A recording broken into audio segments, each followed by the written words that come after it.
Hello and welcome to our daily news program, broadcast to you live here on Canal Algérie. Coming up next.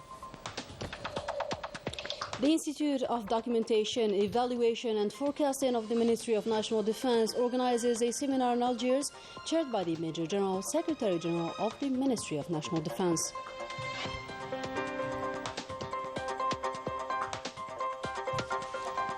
A remarkable swift advancement in a number of vital projects in Khenchela as hailed by the Interior Minister on his supervision visit to the province.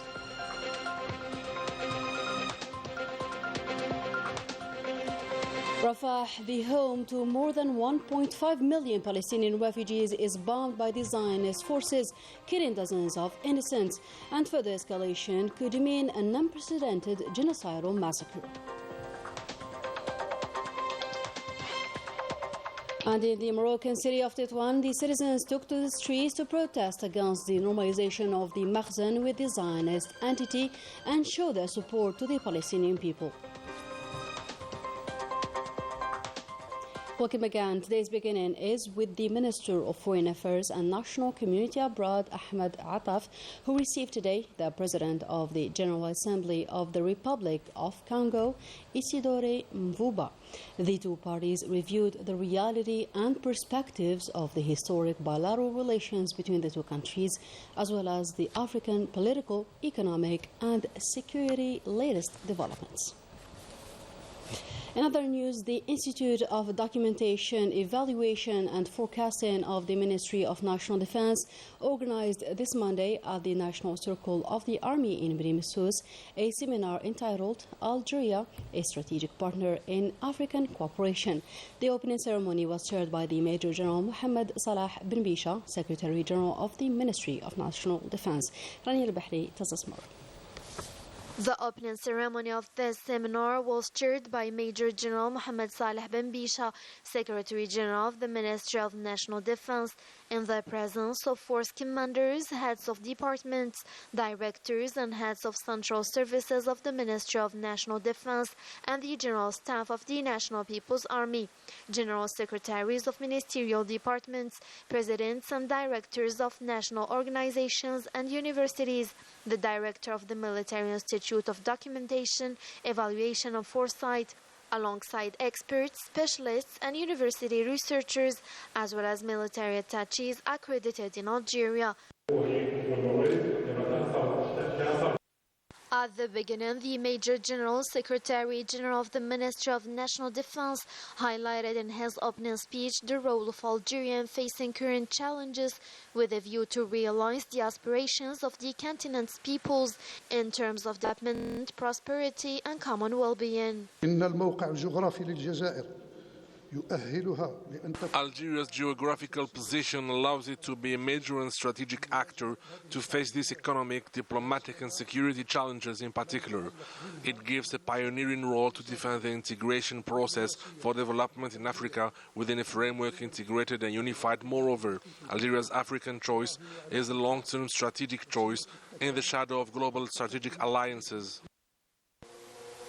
Subsequently, a documentary film entitled Development in Africa, Algeria, an Active Role and Promise and Prospects, produced by the Directorate of Information and Communication of the General Staff of the National People's Army, was screened, followed by several conferences presented by researchers and specialists who addressed issues related to the geopolitics of Africa and their influence on security, peace and development on the continent, as well as major challenges facing African countries.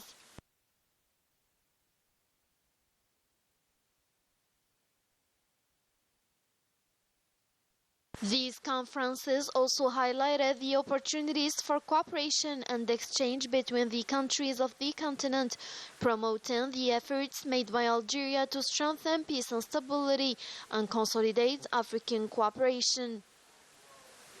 The proceedings of this seminar was closed following a rich debate between the different participants.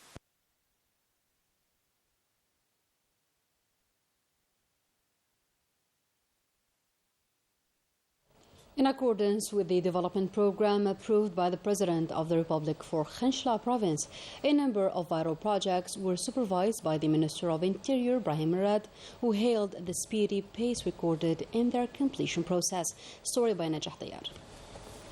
The new Khenchela railway transport station is a project that is finally realized to enable the province residents to travel by train to Ain al-Bayda, 51 kilometers away from all networks across the country. And this line is completed before time agreed. The railway in Khenchela province is ready and will resolve isolation issue for the inhabitants in terms of transportation and commerce. Completing the roads with the requisite leap, such as the retaliatory road 20 kilometers south of the province, will link al-Bouaqi and then Constantine, as well as Khenchela and Babar and Qais to Batna province border. We were suffering before, but this road now made it easy for us to go everywhere. In order to combat desertification and land degradation in the steppe areas, many projects aiming at breaking the isolation, improving the living standards of citizens and raising agricultural production have been completed in the province. And the Minister of the Interior, Brahim Murad, supervised all these ambitious projects. This program will enable the province to rely on itself and Algeria to rely on it. We must continue the efforts with regard to the road network, given that the province will is to be very productive. These results have been achieved under the guidance of the President of the Republic, who follows the supplementary program and all the other programs. To keep up with the technological advances of the world, Khenchela University opened a specialization in artificial intelligence for the benefit of students, so that they can develop practical and innovative solutions for many social and economic issues. In other news, the Trade Minister Tayyip Zitouni received today Sheikh Khalifa bin Jassim Al Thani, President of the Administration Council of the Chamber of Qatar. The two parties reviewed the economic and commercial relations between the two countries, as well as the ongoing investment projects. The Algiers subway expansion is advancing swiftly, particularly the segment connecting Al Harrach municipality to the Algiers International Airport, Houari Boumediene, slated for completion by 2026. For more insights, we go to Yassine Hamdi. Since 2011, the Algiers subway crosses 10 municipalities through 19 stations. The expansion of the subway network will start from the station of downtown Al Harrach to the international airport Houari Boumediene. The Consider Group is carrying out the project, and according to the engineers, the civil engineering works of the first line of 9.5 kilometers going from Al Harrach to the airport via Bab Zouar and the second line of 6 kilometers from Barraqi to Get Constantine are almost over. L'avancement des travaux est estimé à plus de 92%. The works are 92% complete. We're in an aerial station, the first one in Algeria. La première du genre en Algérie. Le viaduc est de 1,5 km. The viaduct is 1.5 kilometers long. We used the concrete block pushing system for the first time in Algeria. We used it in Ain Naja and Wad Al Harrach. Partie de Ain Naja et de Wad Al Harrach. And last March, the Consider Group announced the end of the digging works of the tunnel between Al Harrach and the Algiers International Airport. Today, the civil engineering works of some stations are over, such as the Rabia station in Bab Zouar. A road leading to the station has been built by the Public Works Department of the Algiers province. Sur les 9 stations, on a 9 stations achevées par rapport aux travaux génie civil. The civil engineering works of 9 stations are 100% complete, and the 3 remaining stations are 90% complete. The 8.5 kilometer tunnel is 100% complete. Achevé à 100%. Once the civil engineering works are done, development and equipment works will start. A call for tender will be launched for the achievement of the integral system for electricity, ventilation and telecommunications. The project is expected to be achieved in 2026. In a peaceful atmosphere, the Mujahida or war veteran Wisi Awali was buried at the Al Alia Cemetery here in Algiers after passing away on Sunday at the age of 86. The Minister of Mujahideen Al-Eid Rbiga was present at the cemetery along with the late's family members and a number of citizens. The deceased joined the Glorious Revolution in 1956 before being appointed political commissar and joined the Ministry of Armaments and General Liaisons in 1960. All eyes on Rafah, a town south of Gaza overcrowded with Palestinian refugees who are forced to leave the area. The Zionist forces began to bomb the east as well as some other regions, killing dozens of Palestinians. The border town with Egypt is now home to more than 1.5 million displaced people, where an offensive could lead to an unprecedented massacre. Rania Al-Bahri tells us more. Heartbreaking images of thousands of people moving from the east to the west of Rafah, dragging their meager possessions. The aerial and artillery bombardments have lasted since last night and have intensified since this morning. The displaced settled in the western zone of Rafah were forced to leave the place after the evacuation order launched by the Zionist occupation army, which threatens to intensify the raids in preparation for a land invasion. We are in the process of dismantling the tent for the fourth time in a month. The occupying army previously forced us to flee from the north towards Khan Younis via Jabalia before settling in Rafah. There is no longer a safe place in Gaza.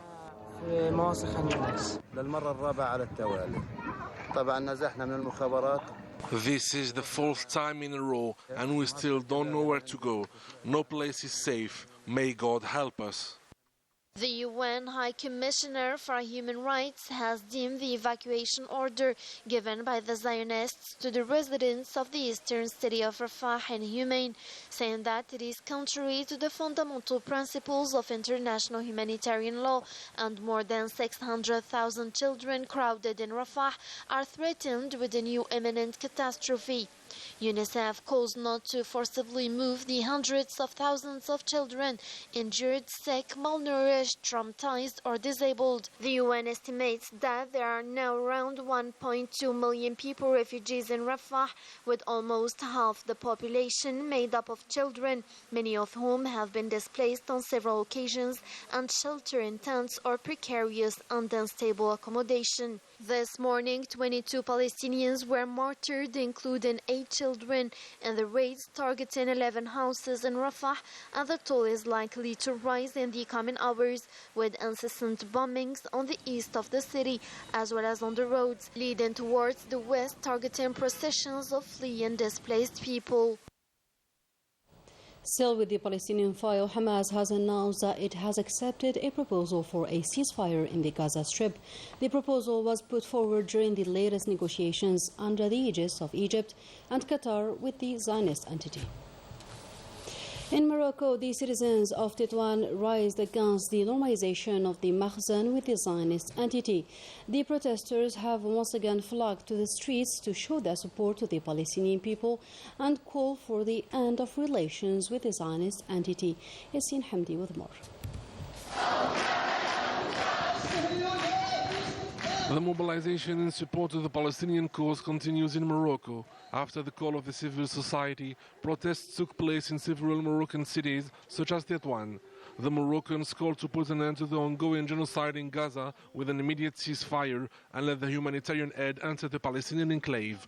The protesters also condemned the silence of the international community and the normalization of the Makhzen with the Zionist entity, considered as a betrayal towards the Palestinian people. هذه الوقفة تأتي في إطار استمرار تضامن الشعب المغربي والتطواني مع We're here to express our total support to the Palestinian people victim of the barbaric Zionist attacks since more than 200 days. It's important for us to always support our brothers in Gaza. We highly condemn the war crimes against the Palestinian people. We're against the normalization and we're determined to support the Palestinian cause despite the obstacles. فهم يعانون الأمرين. The Palestinians are deprived of everything. They don't have access to food and water. They don't even have health care since several months, and they had to leave their homes. الوقفات. The fair Palestinian cause unified all the Moroccans. Today, they are all waving Palestinian flags in solidarity with Gaza and call to put an end to the normalization with the occupying Zionist entity. فلسطين إسلامية لا تراجع لا استسلام ولا حلول هزامية لا حلول هزامية. And at least 10 contractual teachers were imprisoned in Morocco, making it the 55th imprisonment for taking part in peaceful demonstrations, during which they called for a reform regarding their professional status. The National Coordination for Contractual Teachers organized a sit-in in front of the court of Rabat so as to denounce all types and forms of harassment to which teachers are exposed. وهذا لن يزيدنا إلا ثباتا وصمودا وإيمان بحتمية النصر في. The International Cinema Days continue in Serif province with the screening of the Palestinian feature film entitled The Oversized Coat, evoking sadness and compassion emotions among the audience in the cinema hall.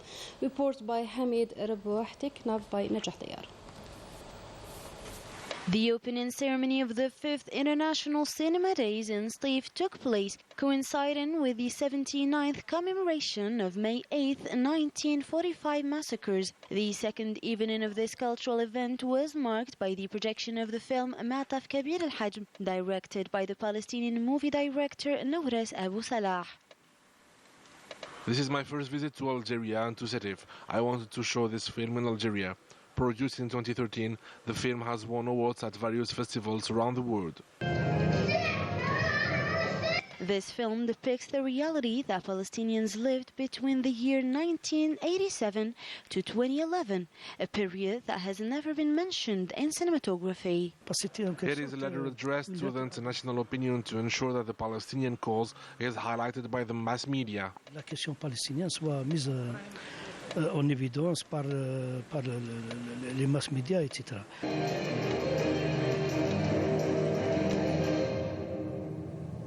In addition to establishing the existence of an astonishing Palestinian cinema, the screening of this movie was an opportunity for the audience to grasp the impact of the cinema on the Palestinian cause. And with that, our today's news edition comes to a close. Thank you for tuning in, and goodbye for now.